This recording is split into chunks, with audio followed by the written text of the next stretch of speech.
Expert की राय जानने से पहले हमने गूगल करके जाना चाहा कि पेट्रोल और डीजल के दाम क्यों बढ़ रहे हैं। देखा तो कई तथ्य सामने आए। उनमें से एक सबसे महत्वपूर्ण चीज जिसे कांग्रेस कभी नहीं बताती वो है ऑयल बॉन्ड्स। अब ये ऑयल बॉन्ड्स क्या हैं और कैसे मोदी सरकार के गले की फांस बन गया है, इसे समझ लेते हैं।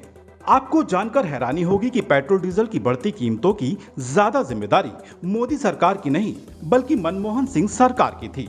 दरअसल पूर्व में कच्चे तेल के महंगा होने पर उसका पूरा बोझ आम जनता पर नहीं डाला जाता था, बल्कि सब्सिडी की व्यवस्था होती थी और इस सब्सिडी की राशि के बदले तेल कंपनियों को ऑयल बॉन्ड्स जारी किए जाते थे। इन बॉन्ड्स का मैच्योरिटी पीरियड 10 से 20 वर्ष का होता था। सरल भाषा में बताएं तो उस समय की यूपीए सरकार ने तेल कंपनियों को कहा कि हम आपको सब्सिडी नहीं दे सकते, लेकिन फिर भी आप तेल की कीमतें मत बढ़ाओ।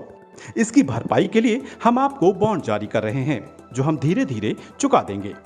ऐसा करने से जनता भी खुश हो गई और तेल कंपनियों को भी लगा कि पेट्रोल और डीजल की कीमतें ना बढ़ा के फौरी तौर पर भले ही नुकसान हो जाए पर 10 से 20 सालों बाद तो पैसा ब्याज सहित वापस आ ही जाएगा। ये बर्बादी का पेड़ जो कांग्रेस उस समय लगा गई, उसके कड़वे फल बीजेपी के खाते में आ गए। उस समय बांटे गए ऑयल बॉन्ड्स अब मोदी सरकार को ब्याज के साथ चुकाने पड़ रहे हैं। चलिए अब आपको बताते हैं कि मोदी सरकार पर इन बॉन्ड्स का कितना बोझ है और उसे वो किस तरह से चुकाएगी। पिछली सरकारों ने 1.31 लाख करोड़ के ऑयल बॉन्ड्स जारी किए। इन बॉन्ड्स का भुगतान केंद्र सरकार को अक्टूबर 2021 से मार्च 2026 तक करना होगा। इस साल केंद्र को बॉन्ड्स पर करीब 20,000 करोड़ रुपए का ही ब्याज चुकाना होगा। वित्त मंत्रालय ने जो आंकड़े दिए हैं उसमें बताया गया है कि इस साल अक्टूबर-नवंबर में केंद्र 5-5 हजार करोड़ के बॉन्ड्स का पेमेंट करेगा। इसके बाद साल 2023 में केंद्र 22,000 करोड़ रुपए के बॉन्ड्स का भुगतान करेगा। साल 2024 में 40,000 करोड़ के बॉन्ड्स का पेमेंट करेगा और साल 2026 में 37,000 करोड़ के बॉन्ड्स की केंद्र अदायगी करेगा। कुछ सरकारी सूत्रों के अनुसार मोदी सरकार के पिछले 7 सालों में इन बॉन्ड्स पर 70,000 करोड़ का ब्याज दिया गया।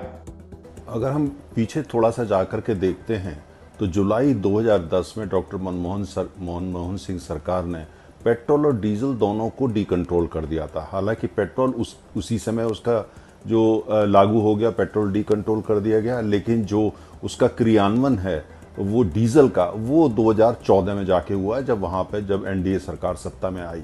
लेकिन 2010 से 2014 तक का आप इतिहास देखें, कीमतें बढ़ी थी लेकिन उसके बावजूद डीजल के ऊपर सब्सिडी चलती रही। अर्थात उस समय की सरकार ने उसकी कीमत को नियंत्रण में रखा।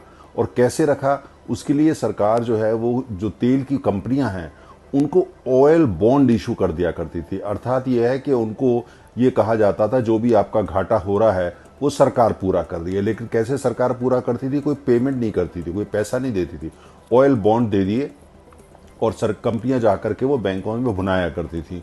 लेकिन उसका नतीजा ऑयल बॉन्ड का मत ये था, उसका जो भुगतान है वो आने वाली सरकारें करेंगी। अर्थात 5 साल बाद, 6 साल बाद, 8 साल बाद जो भी सरकार सत्ता में आएगी वो करेगी।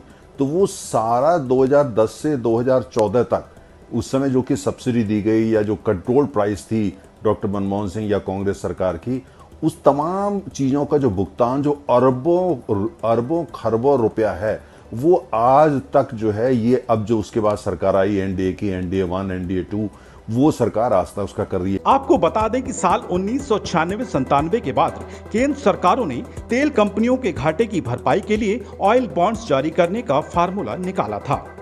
ऑयल बॉन्ड्स जारी कर तत्कालीन यूपीए सरकार ने फौरी तौर पर तो ग्राहकों के लिए दाम स्थिर कर रखा था, लेकिन अब उसका भुगतान आम ग्राहकों की जेब से ही होना है।